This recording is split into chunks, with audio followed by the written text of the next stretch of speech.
The presenting sponsor for OnEducation is Classcraft.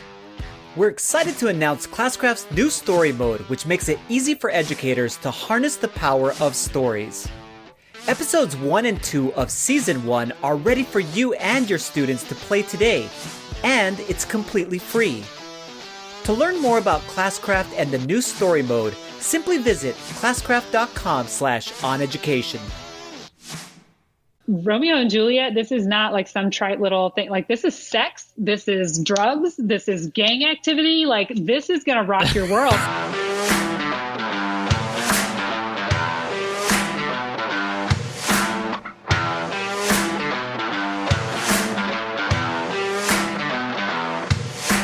All right, welcome back to the podcast, everyone. We're welcoming Brianna Hodges. She's a national advisor and spokesperson for Future Ready Instructional Coaches, an experienced school and district leader with a superpower for storytelling, boy oh boy, and developing community, camaraderie, and capacity. She will be a featured speaker at the Future of EdTech Coach track at FETC 2020. Hey, hi. Brianna. Hey, y'all. How are you? Wow. I can't actually believe that it took this long for us to get you on the podcast, but I'm so happy you're here. I'm super excited. It's a little bit of distance from Texas to the up north region. So I understand. It takes a little bit. That's okay. It's funny. We share this crazy moment that I still think back on all the time. This dueling keynotes. The pictures are epic. Like, I can't get over how amazing it looks to be. And I just tell people, imagine you're the dude standing up there doing that, because it was nonsense is what it was. I know. And it's so funny because it's such an interesting, psychological experiment for, I think, everybody. I can only imagine because for people who don't know, it was an opportunity where there's two people standing up on the stage at the same time, providing a keynote over different topics. And we have headphones on, and we can only hear what, just kind of, I guess, the reverberations of our voices, as well as anything that might be kind of coming across through the headphones. Otherwise, you're tuned into a specific channel. And so the idea, the brainchild of one Mr. Carl Hooker, was to kind of match us up against, somebody. And it was our opportunity to try to create interest through both through our slides, through our visuals, as well as through our content. And so it's kind of overwhelming because all you can do is you see it light up from people. And so you don't know what all is kind of going through through their heads. And so Mike and I were not up first. And so we got to be in the audience for a couple people. And I don't know about you, Mike, but for me, because we know these people and you want to hear what other people are saying and you want to hear their thoughts and all this stuff. So you're constantly switching back and forth. So for me personally, it wasn't like a judgment. It wasn't this, oh gosh, that person's terrible, I'm going to tune in over here now. And you're nodding and you're appreciating everybody's work and you're flipping back and forth. But then when you take stage and you take on that different role, that perspective where you're, trying to get your information across and you're trying to see what people are doing, then it becomes like this whole nerve-wracking experience where you're like, oh my gosh, did I say something horrible because people switched off? Or, it's just all this stuff that's going on in your head, and whether or not you want to listen to yourself or do you want to just try to block it all out and just, kind of go through it. That definitely a very interesting psychological experience for sure. So for anyone who hasn't met you or is unfamiliar with your work or anything like that, could you share a little bit about yourself, your background, a bit of your story, what has led you to speaking with us today? Sure. So I'm from Texas, y'all, if you can't figure that out. I'm from a small town in north central Texas called Stephenville, and I also spend a ton of time in Austin. I did not start out in education. So I started out actually in politics and then moved into fundraising and then became the director of marketing and public relations for several different hospitals in the North Central Texas area. And that actually led into, that was kind of one of my, I say I have many, many lives, but I come from a family of educators. My father was a professor. He was a college professor for 25 years. And everybody, as long as we can trace it back, every generation has had teachers and educators within it on both sides of my family. And so education has really just been a continual forefront within our lives. And my father was always after me to go into teaching. So long and short of it, I went from teaching people, which is really kind of what you do whenever you're marketing. You're trying to explain content and you're trying to do it in an engaging way and get people to understand that and, leverage their learning. And I went from that 24 hours a day for hospitals into becoming an English teacher and a middle school basketball coach and track coach. And so I like to tell people that I basically just took half the pay to go and work with a lot of, in a lot of ways, much more difficult information and difficult content. So when I was in the classroom, my undergrad is actually in English literature. And so English was a huge passion point of mine. And coming from hospital healthcare, you spend a lot of time trying to explain these really big, scary things that people are nervous about and are afraid about and have a lot of high stress around. And when you're trying to explain them, you leverage a lot of things like infographics and microsites on websites and interviews and testimonials and, graphics and animations and all these different pieces. And so that was kind of where my comfort level was coming from. That corporate level was, creating those things and having that opportunity for people to connect in with that. So it made perfect sense for me whenever I was trying to explain ethos, pathos, and logos, or Shakespeare, or, anaphora, or any of these different things, that I just went to that. I didn't know that ed tech was a thing. That's what happens when you're out in the quote unquote corporate world. And I decided to bring that into my classroom. And I saw my kids just completely and totally engage with it. They understood it. I was able to, help them understand this is why, you're not learning English to learn how to diagram a sentence. This is what you're going to actually do in your native environment with this down the road. And so that kind of transformed from me being in the classroom to transitioning into district work and leading digital learning for some one-to-one school districts and moving into instructional coaching and professional learning and all that different kinds of stuff. So that's the nutshell version of me. So yeah, there you go. So in a way, this is like a next chapter has actually occurred here recently, because much like our friend Carl Hooker, you've also stepped out of the school district, the schooling, and then went out on your own. So can you tell us a little bit about how the transition has been and what you're up to now? So I kind of like to refer to this as like my grandparent situation, even though I'm not a grandparent, but because it's a lot like how I felt whenever I left the classroom and then moved into district administration, where I love it because I get to go and see what is happening across the country. I still go into schools. I still go onto campuses. I still get to work with districts in a variety of ways. And then I get to get excited about it and share that experience with them and then turn them over to their parents and go and visit with my other grandkids, and so it's this really exciting time where you get to have this opportunity to continually learn. And it's been so much fun. It brings its own series of stresses, and its own, concerns of trying to figure out how all these things kind of come together. But, by and large, the thing that I'm so appreciative of that I kind of already knew going into it, but I see it even more so, is that we all have similar experiences. We all have similar issues. We all have similar challenges and successes. It just comes in different packages along the way. And so that's what's really cool about this, is you get to find these ways to connect all of the dots. And it's just been it's been a lot of fun. So I'm all for causing fights, especially with my friends. So a couple weeks ago, we had Carl on, at I love that my Education. face is recorded during all of this too. Like that's a little bit unnerving, but okay.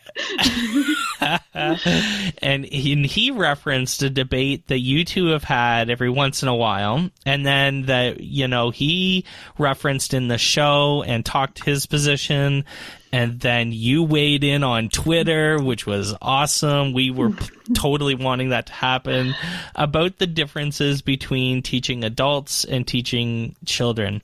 And the funny thing is that all three of us do this now, have done both, and Carl as well. So I think we all have kind of takes on this, which is what's fun about this.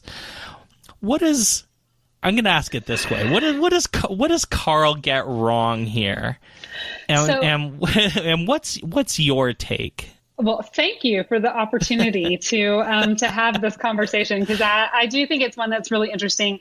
I do also think that I am kind of uniquely positioned to talk about this because I started out working with adults and then moved into working with a little bit younger versions of this.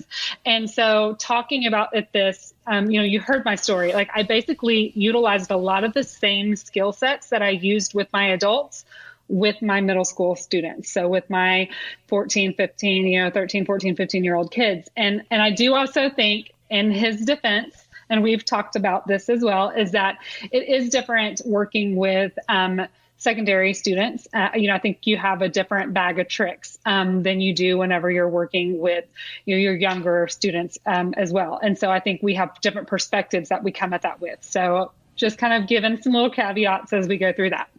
That said, I don't want to say that Carl's wrong, but I will say that one of the things that I think that we have to really think about whenever we talk through andragogy and pedagogy is we have to decide that we're not talking, in my opinion, about adults learn this way and children learn this way. And because that's not the case. Like if you look at all of the research, it doesn't say children have a completely different way of learning than adults do.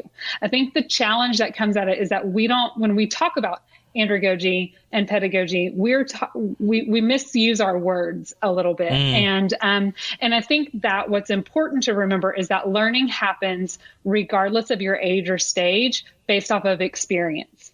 And so, the thing that Carl and I do go back and forth over a lot is he'll say, well, adults innately have more experience. And I push back and say, unfortunately, in this day and age, there are a lot of kids that have a lot more experiences with things at 5 and 6 than many of our colleagues do at 55 and at 65. We know that trauma is there. We know that there are so many things that happen through SEL and through all these different elements. And we can't, in my mind, talk about all of that knowledge there and then pretend that automatically at age 18, you suddenly become this adult and now you suddenly are going to learn in a different way. All of the research from Knowles and everything that's been cited focuses on the idea that it's about motivation. It's about internal motivation, not external motivation, and it's about experience. And so I think for me, that's where it really becomes important. Like you can't walk into a group of 8th graders and tell them, hey, I just want you to learn this because you're just going to learn this. You have to give them an opportunity to understand where the relevance is. You have to help them understand, when they're going to use this again. And you have to give them that, that connection to their experience as they move forward. Do you think that there is and I mean, you've done both. And like you said, you taught adults and then you went to younger students and then back to adults again. Can we carry, like sometimes as an instructional coach now, I wonder if I have the set of skills. Like I know I could kick butt teaching Spanish. I was a kick butt Spanish teacher for 20 some years. As an instructional coach though, I think I'm an okay instructional coach. And that's only because of kind of how I feel as far as the feedback that I'm getting. Do you know what I mean? And the impact that I'm having with this set of adults. Do you think that those experiences that I have had and others have had, and then we move into these positions, can we use those to be able to do the same, or not the same, but to be able to use those things to leverage adult teaching? Or do we have to, for example, like what I'm doing right now is trying to read up and watch as many videos. And I mean, honestly, I've been looking at your website and doing different things to be able to go ahead and become a better coach, teacher, let's just call it, of adults, because I don't feel like definitely don't feel like I'm a kick butt instructional coach. I feel like I'm doing okay. Have you ever heard that kind of experiences there? Yeah, absolutely. And I think that the thing that I see in my work across the country is that, number one, that's a very, very normal feeling that we have across the board, is that the majority of us, first and foremost, we were really, really successful in the classroom. And that's why we were then moved into instructional coaching. And so, which is good. Unfortunately, I don't think we quite have our minds wrapped around what coaching really means. Typically, coaching doesn't mean that you should be the absolute best at what you do with it when it comes to your content. So I see this question happen a lot when it'll be like for you, you were a Spanish teacher. And so you feel really confident in the content around Spanish, but you might not feel really confident in the content around mathematics. And so maybe, if you were going to go in, if you're working at the high school level and you're going to go work with a calculus teacher, you might be like, look, I'm not really sure how to do this. That's not where, my comfort level is. And that's really typical. Like I hear this, especially like age ranges where people they were an elementary teacher and then they're going to work with middle school teachers or high school teachers, and they're uncomfortable with that content. They don't feel like they have a place of authority to have that conversation.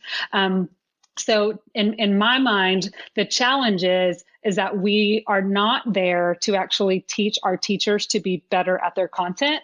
What we're actually there as instructional coaches to do is to help them be better at instructional strategies. It's to help them come at that from a strategy standpoint instead of just, hey, let me show you how to do this lesson. And so I pull a lot of that from my work as an athletic coach, actually, because there's been many, many, many times whenever I wanted to, tighten up my shoelaces and run out on the court and just do it for my kids because they were not running the play the way that they needed to, or they didn't read the defense the way that I wanted them to. And I couldn't do that. As the coach, that's a technical, right? Like if I run out onto the court, I should know I got more than my fair share. I'm sure that's not hard to believe. But it's, you have to be able to turn that over to those learners and let them be successful in their way, not just the way that you personally saw it happening. My reference point for that is that there are many, many really successful coaches that were not in the same quote unquote content area as the people that they coached. So gymnastics, for example, right? Like Bella Caroli was not a women's gymnast, but he sure knows how to coach them really well. So we've got to be able to look at the strategy and the plays and the algorithms that we're asking for rather than the very specific content. One of my, I again, like Mike said, we all agreed that it was different. And one of the reasons why I guess I said that it was definitely a different thing, or I felt it was different, is I always felt like my students gave me the benefit of the doubt.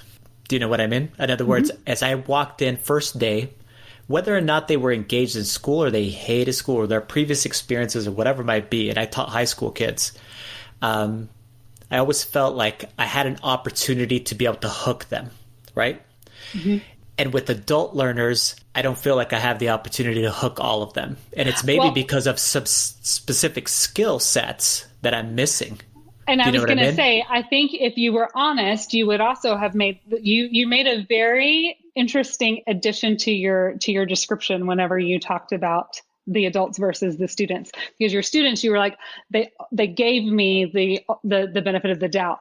And then you said with your adults, they don't all give me the benefit of the doubt. And I think if we're really honest with ourselves, we had those. I mean, every single one of us had those kids those kids, right, that were like those tough little cookies that, no matter what, they were like, really, Mr. Irvin, how are we going to use that? And you're like, let me show you how, and those were the ones, because maybe they all lived in Texas, but I certainly had my fair share of students who wanted to know, like, why do we need to know this, miss?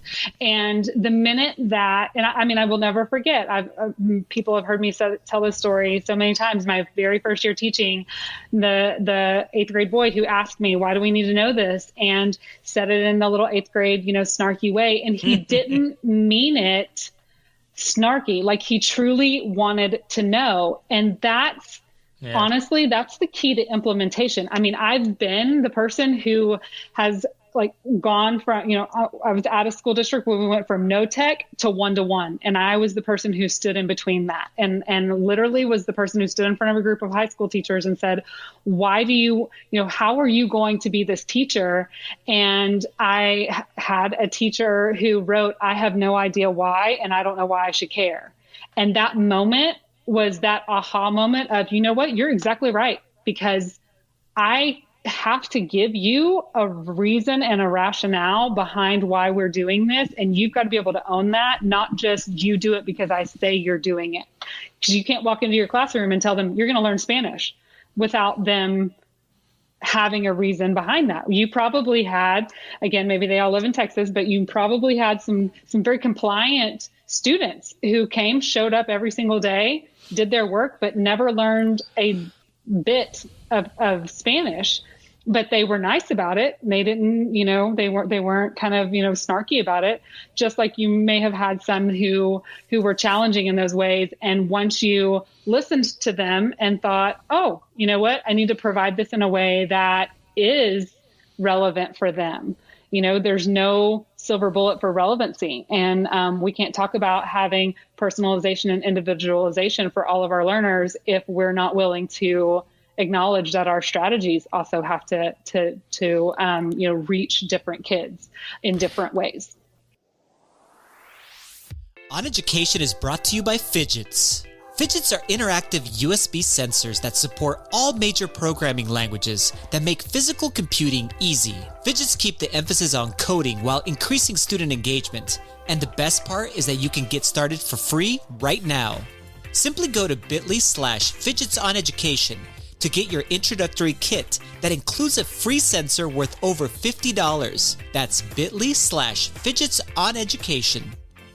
It's funny because over the years, we've talked to a number of people who have talked about things like initiative burnout and like new implementation burnout and people being forced to do things that they didn't want to do and being told you got to do this or you got to do this. And I think my approach when I was coaching, or I was mostly like a technology integrationist. So it was, this is going to make your job easier, or this is going to make your teaching better.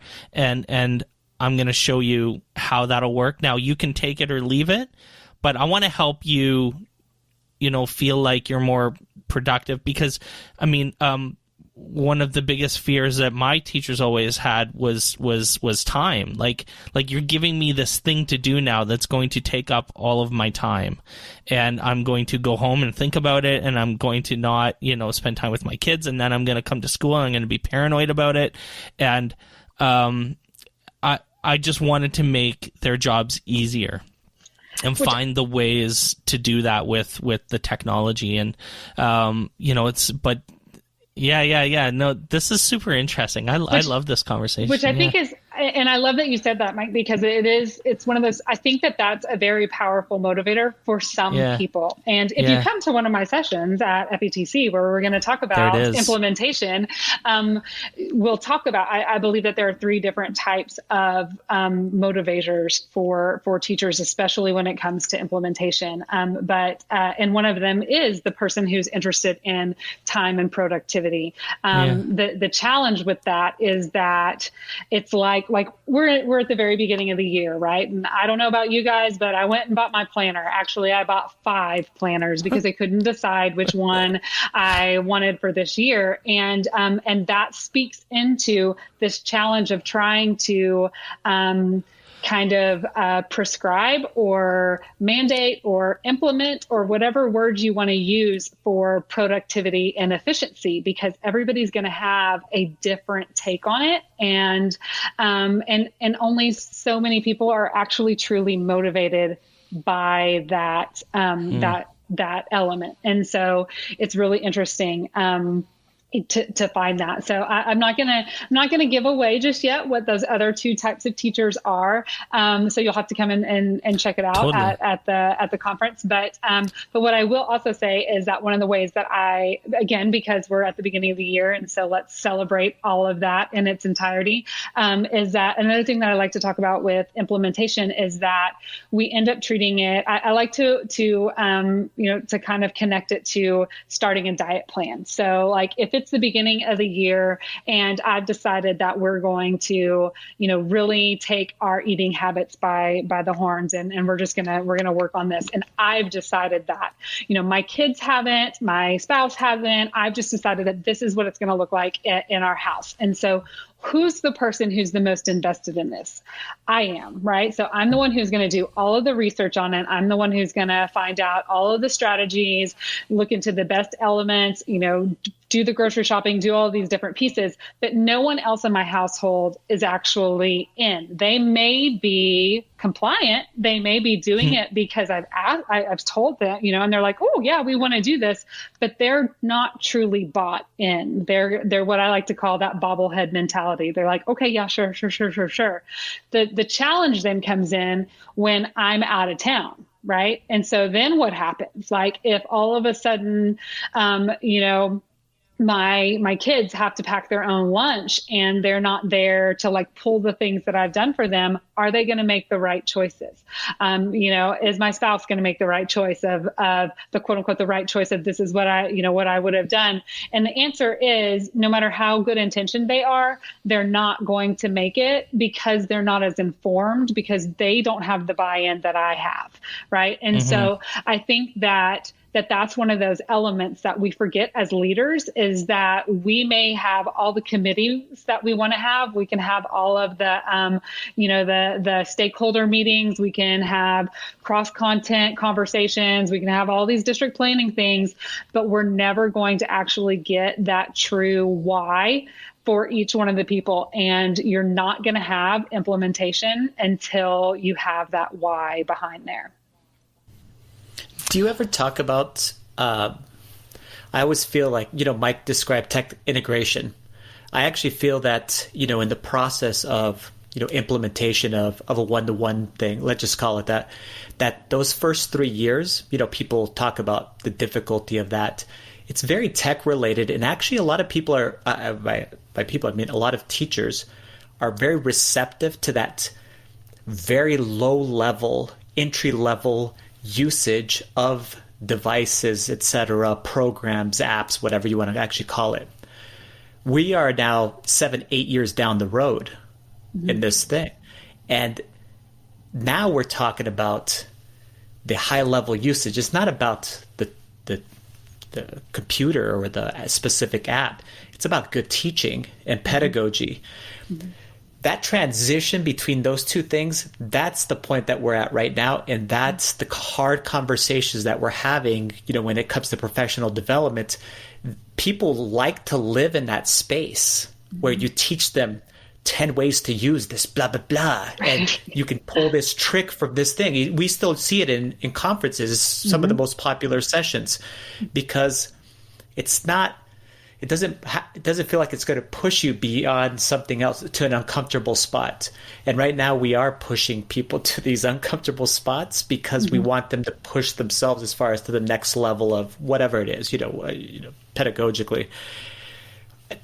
Do you ever, when you're talking out there to all of these different districts, that I believe is the space that a lot of people are in right now. And a lot of people are just saying, we're just going to live in that other space. It's just much easier. Let's not move beyond that. And some of us are like, no, we can't do that. It's just not, it's not the right thing to do. We all have to continue to grow as far as anything. So what do you tell districts as far as being able to make that transition between kind of, let's just, if you were saying a framework, substitution or whatever it might be, and really pushing yourself to to the new boundaries and really talking about pedagogy versus just talking about integration? So I'm so glad that because I think it's so truly words matter, right? Like that's not just me being an English nerd, but implementation versus integration are very, very different things. And I think that we set our goals around integration, especially in those early ages of those initiatives, Absolutely. Right? Where it's like, okay, we just need to get 50% of the people to do this. And if they'll do this and they're using it, then we are rocking and rolling, right? If we can just get 100% of our kids to put their name on their paper, then that means that they are doing good. If we have no zeros, then that means that they understand the content. And the fact of the matter is that no, that's an arbitrary measurement that we have placed because we can easily say, yes, they're using it, or no, they're not. But it's not changing the quality of learning, right? It's Exactly. Qualitative versus quantitative. And so that's why I kind of go back to that conversation of, it is very common, and I believe that it is a very easy thing to find ourselves kind of lulled into, which is in those first couple years, if all we do is focus on efficiency and productivity, that's not going to get us where we need to go. So we really need to stop, honestly. Like we cannot say, hey, this is going to make your job easier.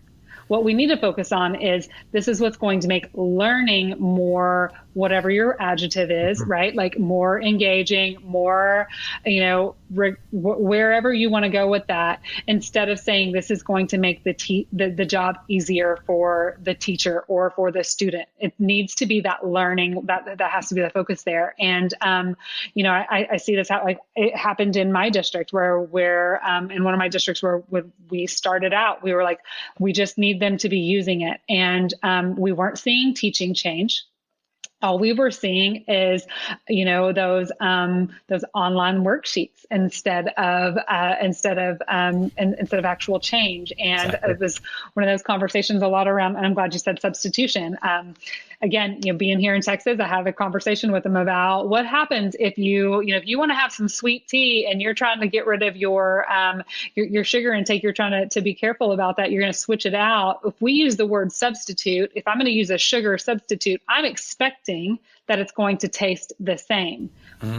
Which means that I'm going to get the same outcome. So if I have kids who are not at the high school level, who are not turning in their work, who are not, interacting with these kind of things, but yet I'm just giving them the exact same thing, but online, I'm going to get the same result. And so, how do we move into that integration or to that implementation? And again, Carl and I saw this in last year for us as well, where we go from, being in a school district that's been, one-to-one since 2011. And so how much has our why changed along the way? And so when you start looking at that integration piece where we're just using it and from, that productive and efficient level to then really wanting to see what that learning looks like in the classroom now, if we're not revisiting the why behind that, then you can't defend it and you can't support it. And so then it just becomes whatever the flavor of the day is for how we feel about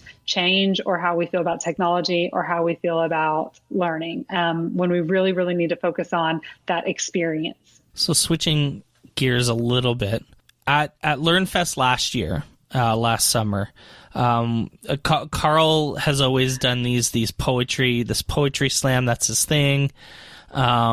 And last summer you delivered a poem that basically blew the doors off the place.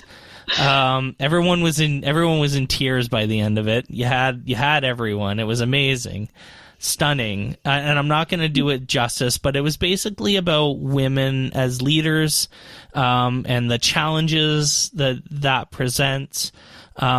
And again, I'm not describing it even remotely as good as I should.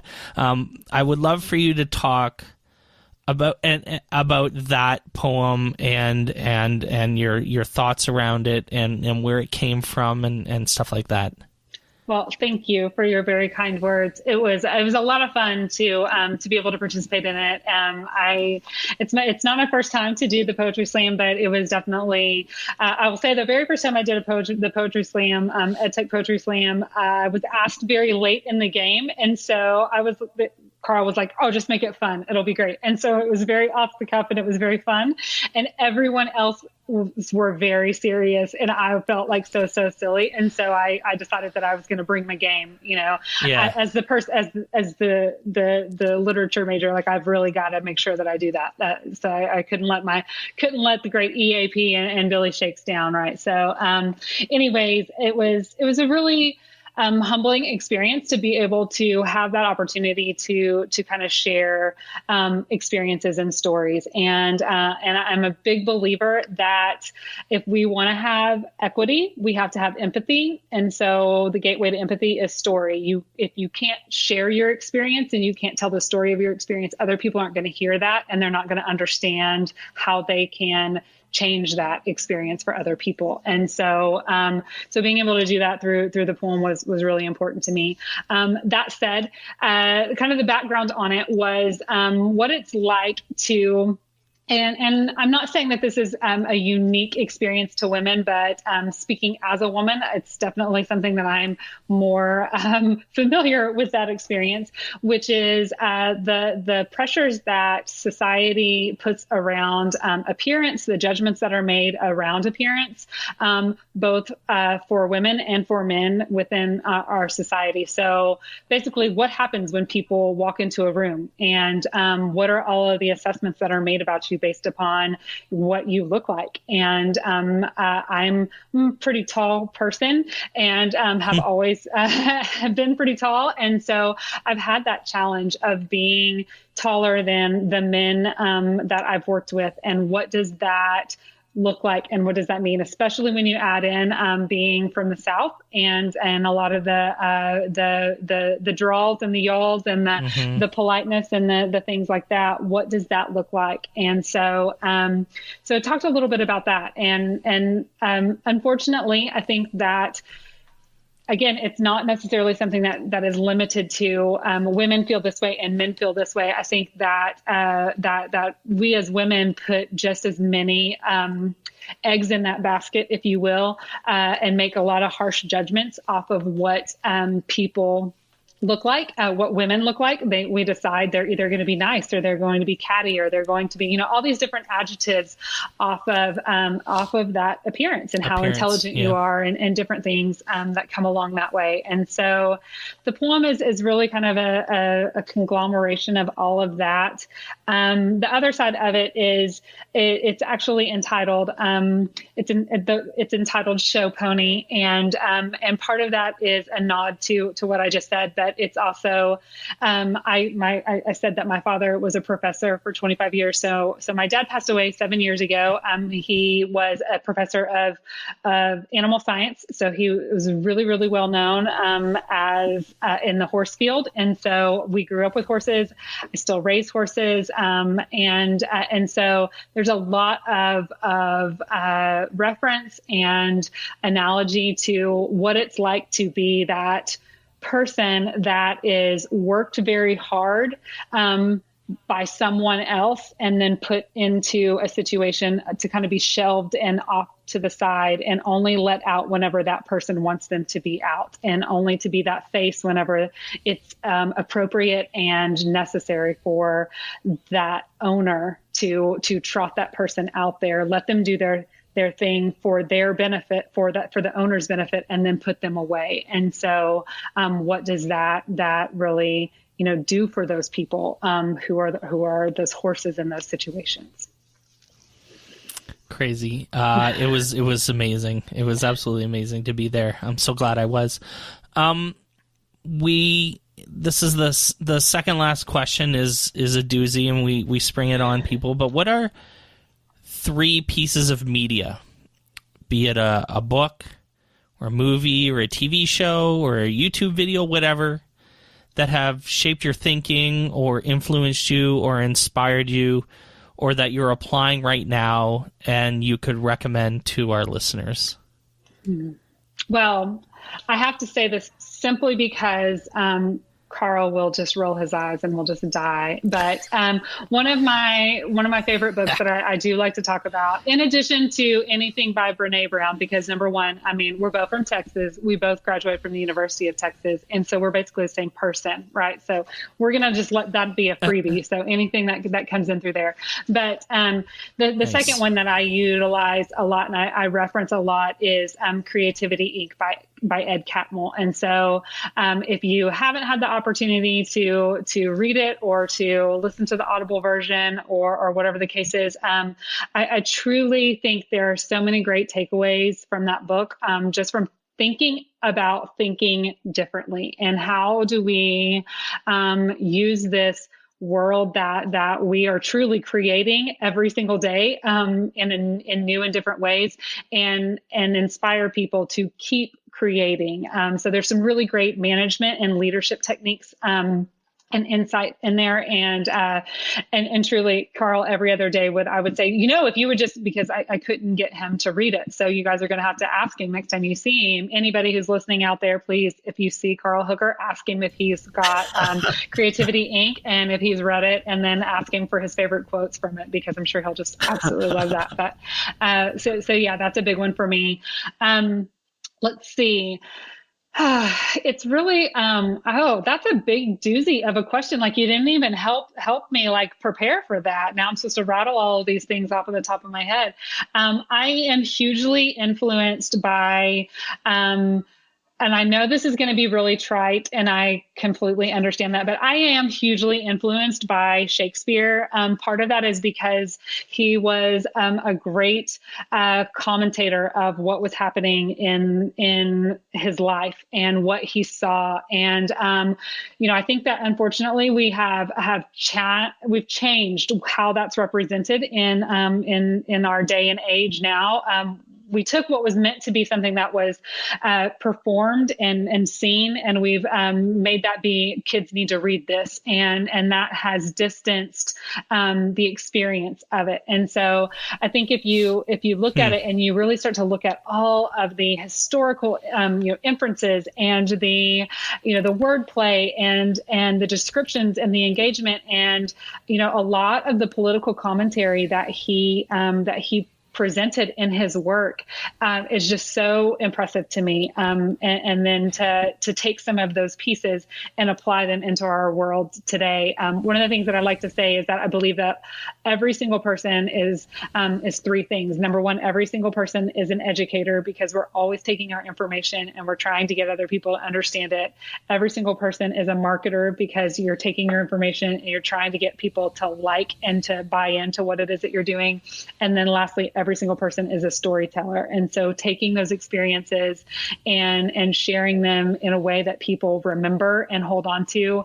And I think that Shakespeare just definitely represented all of that together. And he's a pretty good dude. So big fan of that. We butcher the way Shakespeare is read too. That's one thing that I learned as an adult that I didn't realize when I was in high school in particular, is that if you read Shakespeare the way it's meant to be read, it makes so much more sense. Exactly. Than the way you read it when you're in class. And I realize you're kids and you're whatever, and but like when you get a professional Shakespeare reader to read it, it makes it makes so much more sense. Yes, and when you add in the expressions and the movement, sure. You're not Tone supposed to be reading all of the the stage directions or any of that kind of stuff. Like, it's truly how this is being represented. I remember teaching Romeo and Juliet for the first time, and my kids were like rolling their eyes. I had the majority boys that year, and they were just like, "This is going to be awful." And I was like, "Okay, look, you have not experienced Shakespeare the way that I'm going to do." Like, Romeo and Juliet, this is not like some trite little thing. Like, this is sex, this is drugs, this is gang activity. Like, this is going to rock your world. And they were like, holy cow. Which I'm sure, again, definitely different times, but yeah. Oh, we had a great time. Like, we built now they're swords, did all kinds of stuff. They totally loved it after that, but that's what it's supposed to be. So yeah, for sure awesome. There. The last one I'll share, and I'll give it to you guys so you can put it in the show notes and link to it. It's a video that I just recently come across, found it on YouTube, and it's called Alike. And it's an animated video. It's about 9 minutes or so, but totally worth the experience on it. It's an amazing video about compliance and what happens, what we do as adults, specifically working with kids. It's actually presented as a father and a son. So as a mom, I can definitely relate to it. We spend a lot of our time telling our kids, do it this way, don't do that way. And I remember when my oldest was really young, and the very first time that I didn't answer his question, I said, I don't know. I mean, I was really tired, and I just like snapped at him, and I was like, I don't know. And he stopped in his tracks, and he like froze, and he looked at me, and he was like, but you always know the answer. And it was that moment when my heart actually kind of paused, because I realized, no, I don't know the answer. And if he's just going to trust everything that I say and not think for things himself, like that's what I want, is for him to have this imagination and him to have his own experiences and not just, memorize the situations that I've given him or, gone off of what my experiences are. And, fast forward, my little boy is going to be 11 in a couple weeks. And so seeing this video kind of brought that home, because it talks about this little boy who's going to school for the first time, and he's trying to draw us pictures, and he's doing all these different things. And the teachers are just trying to get him to write his name in the right spot. And so he brings his work back and shows his dad, and his dad focuses on the corrections that his teacher is giving him, rather than celebrating the things that like make him so happy, which is drawing this picture of him swinging with his dad at the swing set that they pass every time that they walk to school. And then as time goes on, he doesn't want to swing with his dad anymore because his dad is so focused on that. At the same time, there's a parallel story of as soon as his dad drops the little boy off, then the dad goes to work, and he's basically in that same situation where his work is being graded over, is it, conforming to the norms that his boss is wanting him to do, rather than these creative elements, and how he starts to just shut down and just goes into, robotic movements and responses and things like that. And so it's really, really powerful. I just really liked it. So I'd love to share that with you guys. How can people connect with you and learn more about you? Maybe your website? Yep. So you can find me online at Brianna Hodges, BriannaHodges.com, or pretty much on any social media at bhodgesedu. And I would love to connect with you guys. Would love to hear your stories, your experiences, and how we can all kind of come together to make this a better place, because that's one of those things that, that's the coach in me. That's the realizing that we don't have all of the answers, but you know what? Somebody out there has had an experience that we could leverage into our new experience that we're walking into. So let's get connected. So FETC 2020 is around the corner next week in Miami. Registration, I think, is still open. If you want to learn more about what Brianna is going to be doing at FETC, go check out FETC.org. Thank you so much for joining us. This was awesome. Thank you guys so much. I really enjoyed it. Thanks for listening to OnEducation. My name is Glen Irvin. My co-host is Mike Washburn. OnEducation is part of the On Podcast Media Network. You can listen to this show and many others by great educators like Monica Burns, Mike Matera, Tisha Richmond, and many more by visiting onpodcastmedia.com. Want to get in touch with us? Check out our website at oneducationpodcast.com.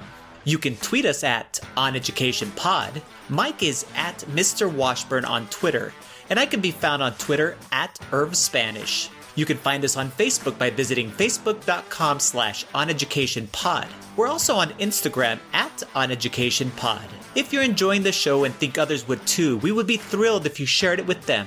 Please leave us a rating or review in Apple Podcasts or the Google Play Store. When you leave a rating, it gives our rankings a boost. This helps others discover the show. We want to thank our presenting sponsor, Classcraft, for supporting us. Check out classcraft.com/oneducation to learn more about them. Thanks as always for listening. Stay awesome and see you soon.